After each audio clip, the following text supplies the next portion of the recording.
usitishwe na shida ndugu, wala magonjwa, iwe kupungukiwa fedha, haya yote ni kwa muda tu. Ni lazima ujipe moyo, moyo, moyo, umwamini Mungu wako, anaweza kukufanyisha, anafanya njia pasipokuwa na njia. Yo, yo, yo, yo.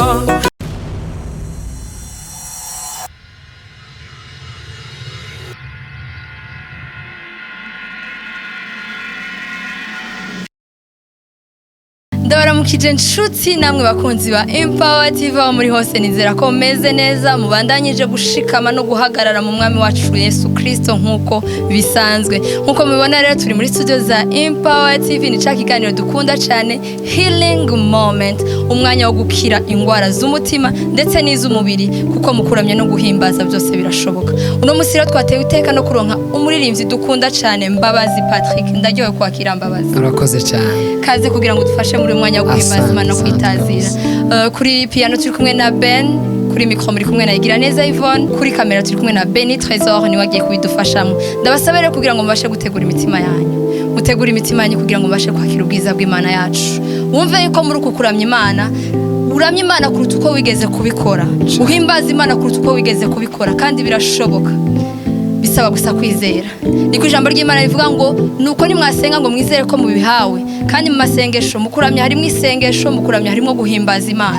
Ndabasaba rero kugira ngo mubikorane n'umutima wose, namwe mwabindi mwe byose ngo muhimbaze izina ryiwe ryera. Ndabasaba kugira ngo ushobora gufuka amafukame, ushobora kuzamura amaboko yazamure kubw'icubahiro ca Kristo umwami wacu. Ndabasaba rero kugira ngo mubashe gutegura imitima yanyu, mwakira ubwiza bw'Imana. Kaze cyane. Turahahantu imbere y'ubwiza bwawe Mana, turasaba imbaraga z'umwuka wera arizo zigwira muri twebwe Mwana. Turasaba indirimbo tugiye kuririmbira ahangaha Mana, zigira ico zitanze kuba byumva, ziruhure imitima irushe, abababaye bahabwe ihumure nawe Mana, kubwiza indirimbo Mwami Imana yacu. Turashimye, turashimye, turashimye Mana. Amaraso ya Yesu ni meza, amaraso ya Yesu ni meza, amaraso ya Yesu ni meza, arabohora. Ayo maraso ya Yesu ni meza, amaraso ya Yesu ni meza, amaraso ya Yesu ni meza, amaraso ya Yesu ni meza, arabohora. Ayo maraso ya Yesu ni meza,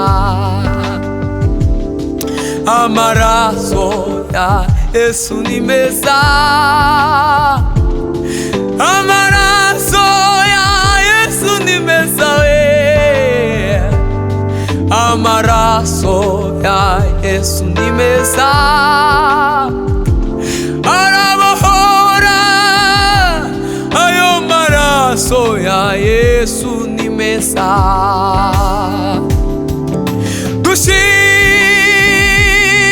Amaraso ya Yesu y'agaciro, twirata ayo maraso ya Yesu yatubatuye, iteka nzahora nyashima, iteka nzahora nyashima.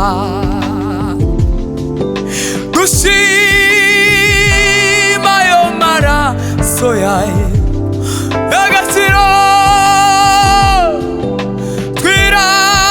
twirata ayo maraso ya Yesu. Ayiwe yo yo yo yo, iteka nzahora nyashima we, iteka nzahora nyashima. amina iteka nzahora nyarata iteka nzahora nyarata we iteka nzahora nyashima gushima yo maraso yawe agaciro iteka nzahora nyashima we ai iteka nzahora nyashima imfuvyi ndetse n'abapfakazi dushima yo maraso we amaraso ya Yesu arahebuje niyo yosiza z'abantu we n'ay'agaciro niyarura indushi imfuvyi ndetse n'abapfakazi dushima yo maraso gushima yo maraso yawe agaciro twirata yo maraso yawe iteka nzahora nyashima iteka nzahora nyashima iteka nzahora nyashima amina we iteka nzahora nyashima haleluya Yesu Kristo mwami Yesu mahimbazwe izina ryiwe ryogezwe yanyogeshe jamaraso ye Yesu ahimbazwe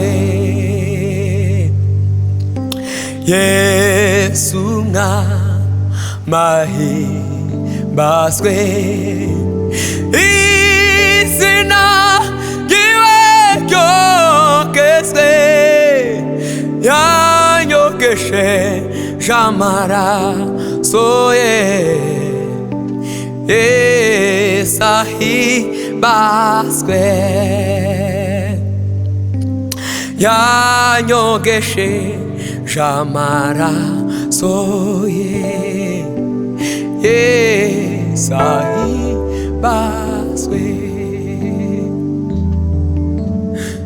yanyogeshe jamara l'avre de faye Yesu ahimbazwe yanyogeshe amaraso ye Yesu ahimbazwe yanyogeshe jamaraso ye Yesu ahimbazwe sijaiona nyingine siku na jana imetoweka na leo anazijua hitaji zote ninazo na leo Mungu anazijua hitaji zote ninazo sijaiona nyingine siku na jana imetoweka na leo Mungu anazijua hitaji zote ninazo na leo Mungu anazijua ahadi zote ninazo, sijaiona nyingine siku, na jana imetoweka, na leo Mungu anazijua hitaji zote ninazo, na leo Mungu amina ninazo. Bavandi, Imana imenya ibyo dutekereza byose, kuko idufite ku mutima. Ibyo twibwira byose Imana irabizi, kandi niyo imenya ibyo dukeneye. Na leo Mungu anazijua hitaji zote ninazo, na leo Mungu anazijua hitaji zote ninazo, na leo Mungu amina anazijua hitaji zote ninazo.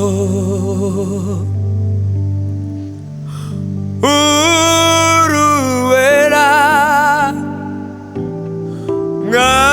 mwabimana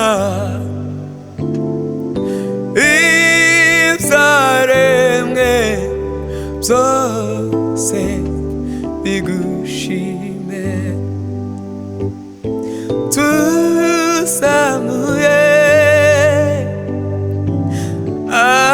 amaboko, cyubahiro n'amashimwe n'ibyawe. Uruwera mwabimana ibyaremwe byose bigushime, tuzamuye amaboko, icyubahiro n'amashimwe n'ibyawe. Tuzamuye amaboko, icyubahiro n'amashimwe n'ibyawe. Tuzamuye amaboko, icyubahiro n'amashimwe n'ibyawe. Uruwera mwabimana ibyaremwe byose bigushime, tuzamuye amaboko, icyubahiro n'amashimwe n'ibyawe. Tuzamuye amajwi yacu tugushima, twerekeje imitima yacu mu nzira zigana i Siyoni. Oh, tuzanye iminyago turayikuzaniye, oh, tuzanye iminyago turayikuzaniye. Tuzamuye amajwi yacu tugushima, twerekeje imitima yacu mu nzira zigana i Siyoni. Tuzanye iminyago turayikuzaniye, oh, tuzanye iminyago turayikuzaniye. tuzanye iminyago turayikuzaniye, tuzanye iminyago turayikuzaniye.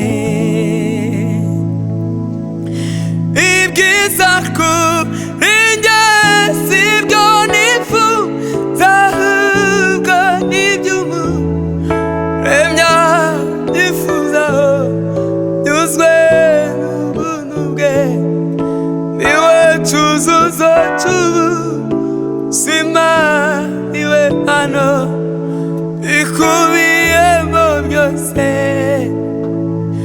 Ibyiza kuri njye sibyo nifuza, ahubwo n'iby'Umuremyi yifuzaho, nyuzwe n'ubuntu bwe, niwe cyuzuzo cy'ubuzima, niwe mpano ikubiyemo byose.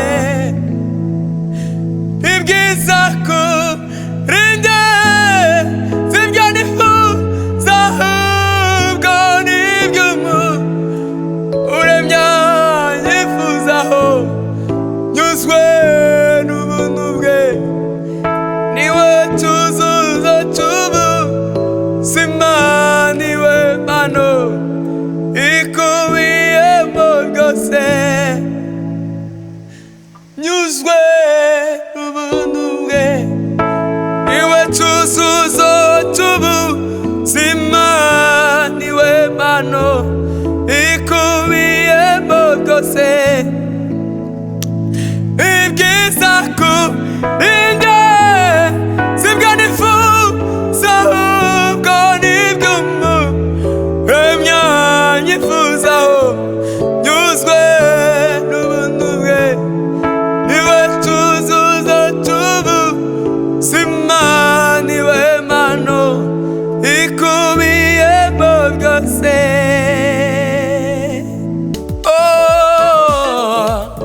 Usitishwe na shida ndugu, wala magonjwa, iwe kupungukiwa fedha, hayo yote ni kwa muda tu, ni lazima ujipe moyo. Umwamini Mungu wako, anaweza kukufanikisha, anafanya njia pasipokuwa na njia.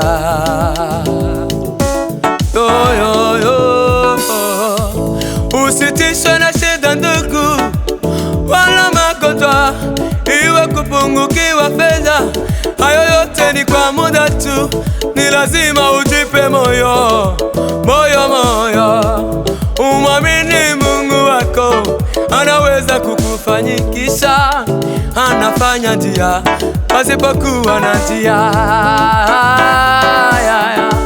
Zamuka be.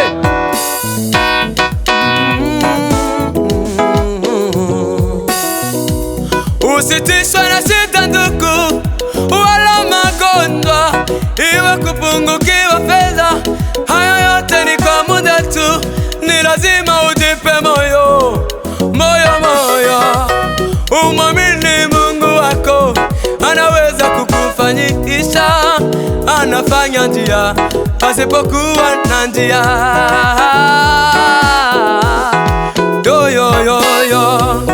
Usitishwe na shida ndugu, wala magonjwa, wala kupungukiwa fedha, hayo yote ni kwa muda tu, ni lazima ujipe moyo.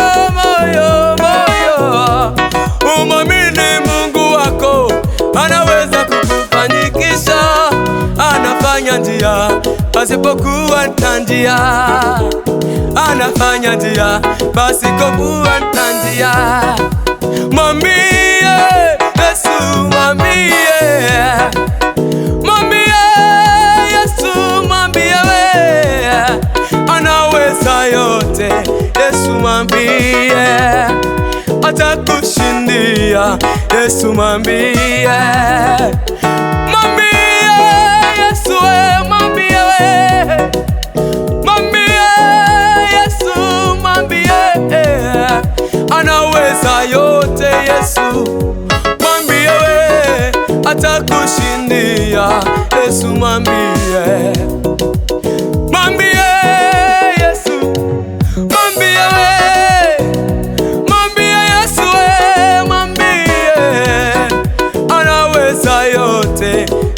mwambie atakushindia.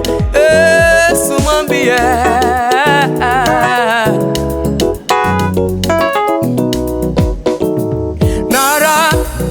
Naratsindishirijwe ubundi umutinzi.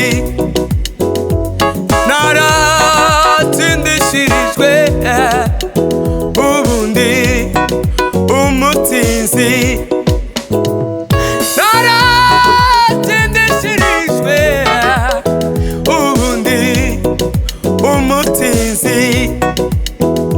Narawe tsindishirijwe ubundi umutinzi.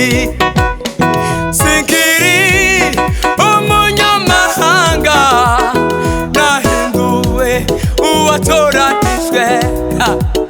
Sinkiri umunyamahanga, nahinduwe uwatoranijwe. Naratsindishirijwe ubundi umutinzi. Naratsindishirijwe ubundi umutinzi. Ubundu mwana wawe sininya, waratsinze kuko wadoranije ukama ubugingo. Ubu wenda umwana wawe Yesu sitinya, waratsinze kuko wadoranije we ukama ubutsinzi. Wambaye amahoro, wambaye ayiwe ubundi umutsinzi. Wambaye amahoro, wambaye ubugingo, ubundi umutsinzi. Reka munkundi rero ndabashimire inshuti namwe bakunzi ba Empower TV, mwako muradukurikirana muri uyu mwanya mwiza wo kuramya no guhimbaza Imana yacu muremyi wacu. Nizere ko twagiranye ibihe vyiza cyane. Mbabazi Yesu wanje aguhe umugisha. Urakoze cyane. Nizere ko ntwasuba kubakenera muzo twitaba cyane kabisa, turahari kugana. Reka ndabibutse gukora subscribe, share na like kuri wowe utarabikora kugira ngo usangize abandi ibi vyiza. Nizere ko tuzosubira ubutaha. Yesu wanje abampera umugisha. Thank you. Asante sana.